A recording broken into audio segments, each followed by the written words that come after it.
प्रणाम स्वामी जी। आशीष दवे जी का बेंगलोर से क्वेश्चन है। गुरुजी प्रणाम। आपने 22 दिसंबर 2023 को यूट्यूब के एक ध्यान सेशन में श्वास का ध्यान, जिसमें एक्सेल एफर्ट लगाकर करना है व इनहेल को होने देना है, यह विधि बताई। मैं यह विधि रोज कर रहा हूँ। आपने उस वीडियो में कहा है कि यह महत्वपूर्ण विधि है जो हमें कृष्ण या बुद्ध बना सकती है। कृपया मेरे 2 प्रश्नों के उत्तर देने की कृपा करें। नंबर 1, यह विधि इतनी विशेष क्यों है और क्या यह विधि रोज़मर्रा के कामों में लगे हुए भी कर सकते हैं? दूसरा क्वेश्चन है, इस विधि के करने से काम वासना बढ़ने लगी है, क्या ऐसा सामान्यतः होता है? पहली बात तो यह है आशीष जी, इस पर अभी 3-4 दिन पहले ही वृहद चर्चा हुई है। 3-4 दिन पहले ही काफ़ी वृहद चर्चा हुई है। हो सकता है वो वीडियो अपलोड ना हुआ होगा, है ना, तो उसमें उत्तर मिल जाएंगे। इसमें जो दूसरा प्रश्न है वह उस पर चर्चा होनी चाहिए कि इस विधि के कारण काम वासना बढ़ रही है। इस विधि के कारण काम वासना बढ़ रही है इस विधि के प्रयोग से। ऐसा क्यों हो रहा है? यह आशीष जी की अपनी समस्या है। वह इस विधि का प्रयोग कर रहे होंगे। पहली बात तो एक्सेल की जो विधि है, यह विधि अचानक करने की है। इसके लिए कोई पूर्व तैयारी नहीं करनी है, कोई आयोजन नहीं करना है, इसके लिए विचार नहीं करने, गुणा भाग नहीं बिठालने कि कब करनी है, कहाँ करनी है, कितने बजे करनी है, कैसे करनी है, कौन सा आसन लगाना है, कैसे आँख बंद करनी है ना, आँख बंद करके करनी है, क्या करना, कोई भी गुणा भाग है ही नहीं। इसका कोई शेड्यूल ही नहीं है ना। ये किसी आयोजन का हिस्सा नहीं है। बाकी विधियाँ आयोजन का हिस्सा होती हैं। यह विधि जो हमने दी है, यह बगैर आयोजन के दी है। इसमें यह आयोजन का हिस्सा नहीं है। इसे मन की घटना बनने ही नहीं देना है। बाकी विधियों को के माध्यम से जो मेथड्स फॉर मेडिटेशन है, उन मेथड्स के सहारे हम छलांग लेते हैं। मन को ही इन्वॉल्व करके हम उसी के सहारे छलांग लेते हैं मन से पार जाने के लिए। उसमें मन का प्रयोग कर रहे हैं। इसमें हम मन का प्रयोग कर ही नहीं रहे। मन इसमें शामिल ही नहीं है। मन को शामिल करना ही नहीं है। इसलिए विधि बड़ी जरासी है और इसके बारे में जो है लगभग 25-30 बार चर्चा हो चुकी है। कुल मटेरियल आप देखेंगे तो 8 से 9 घंटे या शायद 10 घंटे से ज़्यादा इस पर चर्चा हो चुकी है और आगे चर्चा होती जा रही है, क्योंकि बहुत छोटी विधि है, बहुत सरल विधि है, लेकिन इसकी टेक्निक्स जो है बहुत डीप है। इसको समझने के लिए बहुत दिक्कत है। इतनी सरल है, इसको समझने के लिए 10 घंटे की परिचर्चा हो चुकी है, लेकिन इसे समझना बहुत शेष है। क्यों? क्योंकि यह छोटी सी विधि परम विधि है। इस विधि को जिसने ठीक से समझ लिया और उसके जीवन में शामिल हो गई तो बुद्ध और महावीर की स्थिति में, शिव और कृष्ण की स्थिति में सहजता से पहुंच जाएगा। कि बात इतनी सी है, मन के पार चले जाना। और मन के पार जाने का अर्थ क्या है? हैकिंग्स जो हैं वह डिस्ट्रॉय हो जाना। समस्या क्या है? समस्या सिर्फ हैकिंग की समस्या, और कोई समस्या है ही नहीं। तुम तो वही हो जो तुम्हें होना चाहिए। तुम शिव हो जाओगे, कृष्ण की हैसियत के हो जाओगे। इसका अर्थ क्या है? तुम नहीं हो और हो जाओगे? अरे तुम हो ही, उसी हैसियत के हो। बस हैकिंग की समस्या है। तुम हैक्ड हो। और हैक्ड किससे हो? अपने आप से हो, अपने मन से हो। ठीक है ना? तुम मन हो और मन क्या है? द्वंद्व है, डुअलिटी है। उसमें एक हिस्सा कॉन्शियस माइंड है, एक हिस्सा सबकॉन्शियस माइंड है। समस्या यह है कि सबकॉन्शियस माइंड बड़ा हो गया है, बहुत ज़्यादा बड़ा हो गया है। कॉन्शियस माइंड छोटा हो गया है। हमारी सभ्यता, हमारा विकास, हमारा इंटेलिजेंस, हमारी टू मच इन्फॉर्मेशंस, हमारी टेक्नोलॉजी हमारे सबकॉन्शियस माइंड को बड़ा करती जा रही हैं, बड़ा करती जा रही हैं, बड़ा करती जा रही हैं। कॉन्शियस माइंड छोटा होते जा रहा है। आपकी तर्क क्षमता बढ़ रही है ना, आपकी क्षमताएं, तर्क क्षमता बढ़ रही है, आपकी बहस करने की, जस्टिफिकेशन की यह क्षमताएं आपकी बढ़ रही हैं। आप किसी भी स्थिति के बारे में कुछ भी डेफिनेशन दे सकते हैं, उसके बारे में बहुत सारी इन्फॉर्मेशंस दे सकते हैं। धर्म, ध्यान, साधना, साइकोलॉजी, हर सब्जेक्ट पर आप बहुत अच्छा बोल सकते हैं, बहुत अच्छा बता सकते हैं। और सारी प्रक्रिया किसके माध्यम से हो रही है? सब कॉन्शियस माइंड के माध्यम से। ये सारी ट्रेनिंग उसे ही दी जा रही है। तो यदि धर्म की, साधना की ट्रेनिंग सबकॉन्शियस माइंड को दी जाती है तो उसमें खतरे भी बहुत हैं, उसमें खतरे बहुत हैं, करना पड़ता है। आपके सबकॉन्शियस माइंड को कुछ टेक्निक्स दी जाती हैं, ट्रेंड किया जाता है, साधनात्मक विधियां दी जाती हैं, आपके सबकॉन्शियस माइंड को दी जाती हैं, लेकिन इसके खतरे बहुत ज़्यादा हैं। ऐसे बहुत सारे हठयोगी हैं, है ना, हमारे बीच में भी हैं, जो पूर्व जन्मों में काफ़ी उच्च अवस्था में रहे, काफ़ी उच्च अवस्थाओं में रहे, आज हमारे बीच में बैठे। इनके पूर्व जन्मों की किताबें पढ़ करके लोग उन किताबों को प्रणाम करते हैं। इन्होंने जो लिखा है, इनके ग्रंथ हैं, उनको लोग प्रणाम करते हैं, लेकिन जो है वही बाधा बन गई।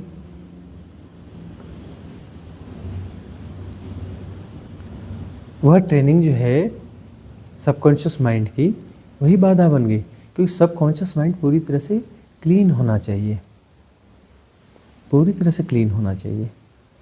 धर्म, ध्यान, आत्मा, परमात्मा, समाधि, मुक्ति सब विसर्जित होना चाहिए। मुक्ति क्या है? मुक्ति के बारे में तुम बहुत सुंदर भाषण दोगे, क्यों दे रहे हो सुंदर भाषण? समाधि के बारे में तुम बहुत कुछ चर्चा कर सकते हो, क्यों कर पाते हो? क्योंकि यह तुम्हारे सबकॉन्शियस माइंड में बिल्ट है, एक पैटर्न है, जरूरी है। क्योंकि दूसरा गार्बेज इतना ज़्यादा है, उसको रिप्लेस करने के लिए कुछ डालना जरूरी भी है। लेकिन इससे मुक्त होना ज़्यादा मुश्किल है। उस गार्बेज से मुक्त होना तो वो कठिन वह भी है, लेकिन फिर भी हो जाता है। लेकिन यह गार्बेज जो है, इससे मुक्त होना बहुत मुश्किल है। यह हैकिंग बहुत खतरनाक है। तो हैकिंग को तोड़ा कैसे जाए? अब शब्दों से, बहस से, तर्क से, शास्त्र से, शास्त्रार्थ होते रहे ना, कितने शास्त्रार्थ हुए हैं, है ना। राजा जनक के दरबार में कितने शास्त्रार्थ होते रहे, बड़े उच्च कोटि के शास्त्रार्थ होते रहे, और जीवन भर वो शास्त्रार्थ करवाते रहे। क्यों करवाते रहे? कि इस बहाने, इस शास्त्रार्थ से शायद कोई एसेंस मुझे मिल जाए, शायद मेरी छलांग लग जाए, विसर्जित हो जाऊं, किसी बहाने पार हो जाऊं, मुक्त हो जाऊं। लेकिन क्या हो पाया? सब महानतम ऋषि मुनि जो उस तत्कालीन परिस्थितियों में रहे हैं, वो उनके दरबार में रहे, आए, उन्होंने शास्त्रार्थ किए। उनके ग्रंथ पूरी दुनिया में मशहूर हैं, जो ऋषि मुनि वहाँ पर आए। जनक के दरबार में जितने लोग आए, उनके शास्त्रार्थ जनक ने सुने हैं। वह ग्रंथ जो हैं सैकड़ों की संख्या में है, और वह ग्रंथ जो है महानतम ग्रंथ आज भी माने जाते हैं। और उन ग्रंथों के वह रचयिता खुद वहाँ मौजूद रहे। बहुत सारे ग्रंथ वहीं जो शास्त्रार्थ हुए, उसके आधार पर वो ग्रंथ सृजित हुए हैं। और राजा जनक की बात बनी नहीं। इतने मेधावी, इतने फ्लेक्सिबल, इतने सहज, उनकी बात वहाँ बनी नहीं। क्यों? क्योंकि साधना से संबंधित जो इन्फॉर्मेशंस हैं, वह भी बाधा बन जाती हैं, और वह सबसे खतरनाक बाधा बनती है। अभी की समस्या क्या है इस गोल्डन एरा की, पता है आपको? हमारे पास भी जो साधक आ रहे हैं, सब भटक भटक के तो आ रहे हैं, है ना। सब लोग 8-8, 10-10 जगह रह के आए हैं ना। और वहाँ पर बहुत कुछ किया है, बहुत कुछ किया है, बहुत साधनाएं करी हैं, बहुत पढ़ा है, बहुत लिखा है, बहुत सुना है, बहुत समझा है, ज़बरदस्त तरीके से, इंटेंशनली 15-15, 20-20 साल, 25-25 साल, 30-30 साल लगा करके फिर आए हैं ना, और जीवन भर साधना से संबंधित काम किए हैं, भारी एक्सरसाइज करी है, उसके बाद यहाँ आ रहे हैं ना। मामला है क्या, जब साधना उच्च कोटि के संतों द्वारा दी गई है, उच्च कोटि के बुद्ध पुरुषों द्वारा दी गई आप्तवाणी है, वह सुनी है, बुद्ध पुरुषों की वाणी सुनी है ना, महान संतों की आप्तवाणी सुनी है ना, अच्छे से सुनी है, समझी है, प्रैक्टिस करी, सब कुछ किया है, तो फिर बात बनी क्यों नहीं? बात तो बन जानी चाहिए ना, आप्तवाणी थी ना, मुक्त पुरुषों के द्वारा कही गई वाणी थी, वह सुनी, वह समझी, कुछ प्रैक्टिस करी, प्रयास किए, साधना से संबंधित जो भी प्रक्रियाएं थी उन प्रक्रियाओं में गए, बात बनी क्यों नहीं?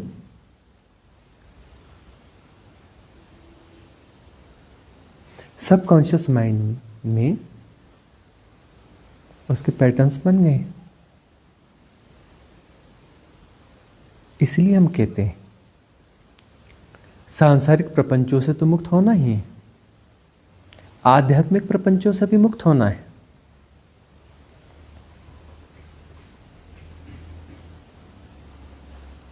शरीर से पार तो उठना ही है, यह उठे बगैर बात बनेगी नहीं। मन से भी ऊपर उठना है, भावों से भी ऊपर उठना है, आत्मा से भी ऊपर उठना है,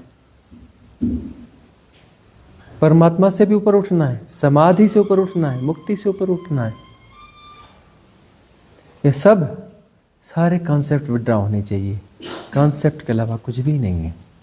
आत्मा, परमात्मा, समाधि, मुक्ति सब कॉन्सेप्ट है, विशुद्ध कॉन्सेप्ट है, अच्छे कॉन्सेप्ट हैं, इन कॉन्सेप्ट की मदद ली जाती है, लेकिन विशुद्ध कॉन्सेप्ट है, उसके अलावा कुछ भी नहीं है। कोई आत्मा नहीं होती है, कोई परमात्मा नहीं होता है, कोई मुक्ति नहीं होती है, कोई समाधि नहीं होती है, कुछ नहीं होता है।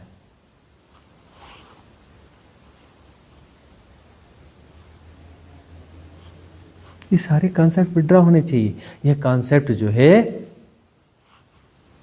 डीप मैट्रिक्स हैं, डीप मैट्रिक्स हैं, यह इनके उपयोग हैं, इनके उपयोग हैं, लेकिन यह उपयोग जो है यही डीप मैट्रिक्स बन जाते हैं, यह ही डीप मैट्रिक्स बन जाते हैं, और इनके कारण बात नहीं बनती। वही लगता है साधकों को कि हम इतनी अच्छी साधना कर रहे हैं, इतना कुछ समझा, इतना सब कुछ किया, उसके बाद कहाँ फंस गए, क्यों फंस गए?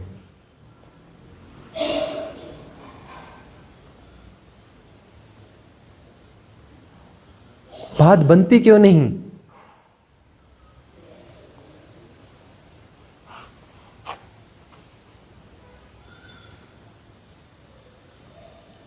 तो उसके लिए जो है यह विधि आई है, छोटी सी विधि।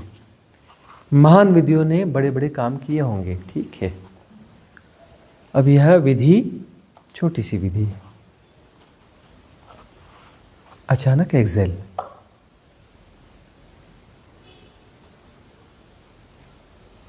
बगैर किसी पूर्व तैयारी के, तैयारी बिल्कुल भी नहीं, जरा भी नहीं। इस विधि को करने के लिए किसी आसन की जरूरत नहीं है, किसी मुहूर्त की जरूरत नहीं है, किसी परिवेश की जरूरत नहीं है, विशेष किसी विशेष परिस्थिति की जरूरत नहीं है।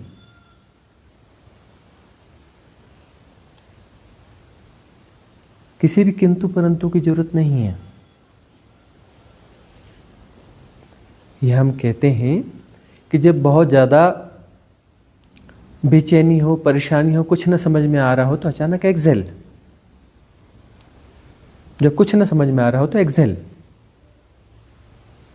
लेकिन इसका अर्थ वही उसी समय एक्सेल होना चाहिए, ऐसा नहीं है।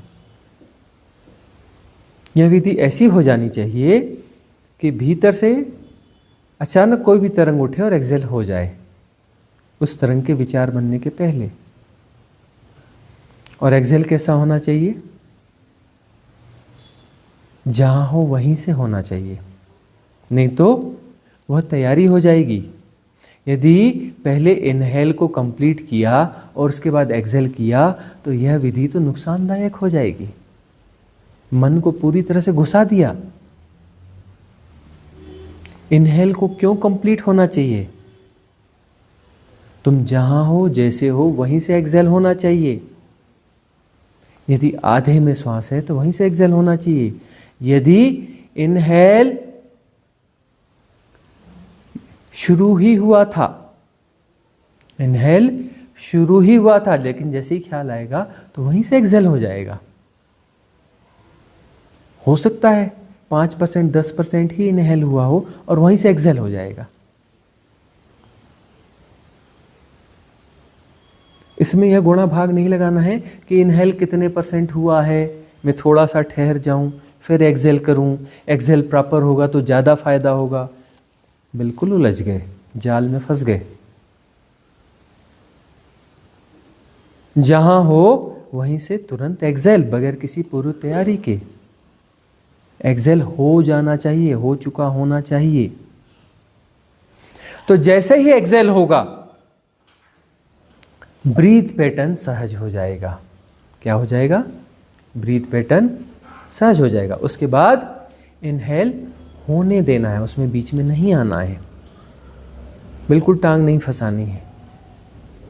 लोग इनहेल में भी थोड़ी कोशिश लगाते हैं कि कंप्लीट हो जाए, अच्छे से हो जाए। अरे बीच में नहीं आना है। इनहेल को ठीक से क्यों कर रहे हो? ठीक से कुछ नहीं करना है, होने दो ना। इनहेल को होने दो, अपनी सहजता में होने दो। बीच में ना आओ, तुम्हारे ज्ञान की जरूरत नहीं है। अपनी टांग ना फंसाओ, हो जाने दो।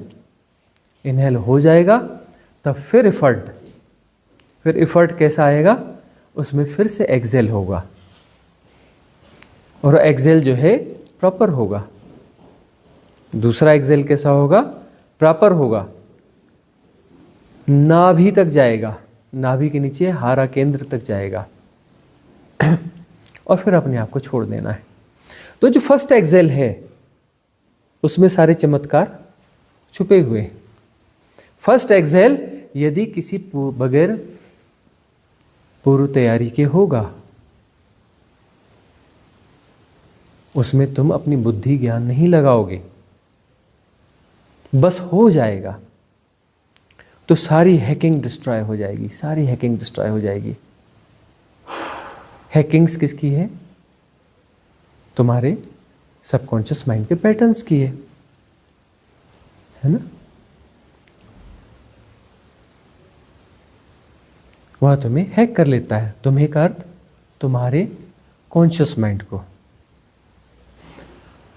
हम मनुष्य हैं, ठीक है, अर्थात पशु जगत से ऊपर उठ रहे हैं, परमात्मा हुए नहीं है, ठीक है ना। कॉन्सेप्ट भाई, शब्द तो कॉन्सेप्ट में ही है ना, सारे शब्द कॉन्सेप्ट हैं, तो किसी परमात्मा के कॉन्सेप्ट का तो सहारा लेना ही पड़ेगा ना, ठीक है ना। तो हम क्या हैं? पशु हैं, ऊपर उठ रहे हैं लेकिन पशु से, परमात्मा हुए नहीं हैं। तो इस बीच में एक द्वंद्व है, ठीक है ना, द्वंद्व है। और वह द्वंद्व जो है मन है। वह द्वंद्व क्या है? मन है। अब जो है हम किस यात्रा पर हैं? हमारी कॉस्मिक रिदम है क्या? हमारी कॉस्मिक रिदम है क्या? कॉस्मिक रिदम हमें किस यात्रा पर ले जा रही है? हमें हमारी कॉस्मिक रिदम कहाँ लेके जा रही है? हमें लेके जा रही है, जो हमारा कॉन्शियस माइंड है वह 100% होना चाहिए, ठीक है ना। पशु में क्या है? सब कॉन्शियस माइंड क्या है? 100% है। वहां तक की यात्रा हो गई। सबकॉन्शियस माइंड पशु में कितना है? 100% है। अब जो है हमने ऊपर उठना चालू किया, मतलब अब सबकॉन्शियस माइंड के साथ में कॉन्शियस माइंड भी होना चालू हुआ, मतलब मन में द्वंद्व चालू हुआ। पशुओं में भी मन है, पशुओं में भी मन है, लेकिन वह सबकॉन्शियस माइंड है। कलेक्टिव सबकॉन्शियस माइंड को ज़्यादा जीते हैं वह। और हम ऊपर उठ रहे हैं, मनुष्य हो रहे हैं, अर्थात अब कॉन्शियस माइंड भी हमारे पास हो गया है, लेकिन उसका अंश कम है। और सारी यात्रा, सारी ग्रोथ क्या है? सिर्फ और सिर्फ कॉन्शियस माइंड की ग्रोथ, यानी कॉन्शियस माइंड पूरा का पूरा हो जाए और सबकॉन्शियस माइंड शून्य हो जाए। सबकॉन्शियस माइंड शून्य हो गया का अर्थात आप पशु नहीं रहेंगे, ठीक है ना। और मनुष्य का क्या अर्थ है कि आप पशु भी हैं और परमात्मा भी हैं, दोनों एक साथ हैं। आप क्या हैं? पशु भी हैं और परमात्मा भी। पशु ज्यादा है, परमात्मा कम है। आप पशु को, अपने पशु होने को ज्यादा जी रहे हैं, परमात्मा होने को कम जी रहे हैं, इसलिए आप मनुष्य हैं। ज्यादा संताप, ज्यादा दुख इसलिए होगा। कहाँ होगा? सॉरी, इसको थोड़ा सुधारना पड़ेगा, मामला पेचीदा है, मामला पेचीदा है। आपका संताप और दुख कहाँ बढ़ेगा? जैसे जैसे आपका कॉन्शियस माइंड बड़ा होगा, आपका संताप और दुख बड़ा होगा। आपकी समझ जितनी विकसित होगी, आप उतने ज्यादा दुखी और संतापग्रस्त होंगे।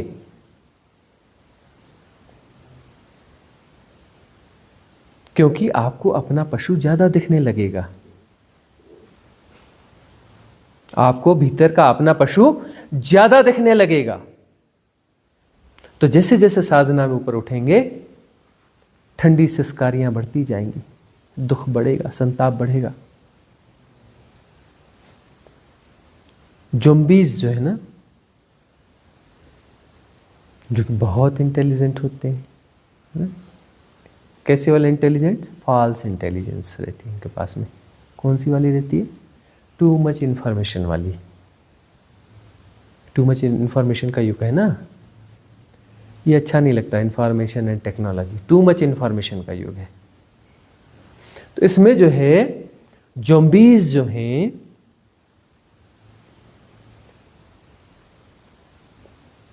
वह ज़्यादा दुखी नहीं होते, उनको ज़्यादा संताप नहीं होता है।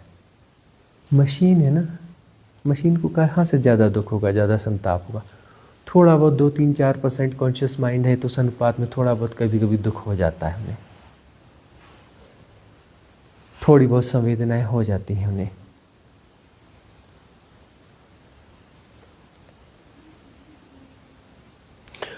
तो जैसे साधना का जीवन प्रवेश होगा तो साधना से होता क्या है, वो सारे कॉन्सेप्ट्स यूज होते हैं, हाइपोथेसिस सारी यूज होती है। मुक्ति, समाधि, परमात्मा, आत्मा, यह डाल करके दूसरी मैकेनाइज चीज़ों को रिप्लेस किया जाता है। वह रिप्लेस होती जाती है, कॉन्शियस माइंड उसके साथ में बढ़ता जाता है। रिप्लेस तो होती है, लेकिन वह स्पेस थोड़ा क्लियर करके छोड़ती भी है। कॉन्शियस माइंड बड़ा होता जाएगा, बड़ा होता जाएगा, बड़ा होता जाएगा, दुख और संताप बड़ा होगा। अर्थात अब तुम जो है पशु से थोड़े ज़्यादा मनुष्य होने लगे। ज़्यादा मनुष्य का अर्थ है कि तुम्हारी संवेदनाओं का विकास ज़्यादा होने लगा, तुम परमात्मा की ओर बढ़ने लगे। परमात्मा यानी क्या? परमात्मा का अर्थ है पूर्ण सहज संवेदनशीलता। पूर्ण सहज संवेदनशीलता, इसे ही हम क्या कहते हैं? प्रतिसंवेदन, है ना। प्रतिसंवेदन को एक आयाम से आज और अनफोल्ड कर लिया, ठीक है ना। प्रतिसंवेदन को तो समझना ही पड़ेगा, इसलिए हम अलग अलग आयामों से प्रतिसंवेदन को हम खोलते रहते हैं। समझना ही पड़ेगा प्रतिसंवेदन को। पूर्ण सहज संवेदनशीलता अर्थात परमात्मा। परमात्मा कौन है? जो सहज प्रतिसंवेदित होता है। परमात्मा कौन है? जो सहज प्रतिसंवेदित होता है। सहज प्रतिसंवेदित कौन होता है? वहाँ कोई होता ही नहीं है, सिर्फ कॉस्मिक रिदम होती है, वहाँ कोई होता ही नहीं है। क्या होती? Cosmic rhythm. अलग से कोई परमात्मा जैसी कोई चीज़ नहीं होती वहाँ। फिर कॉन्सेप्ट को उठा के फेंक दो, सिर्फ कॉस्मिक रिदम है।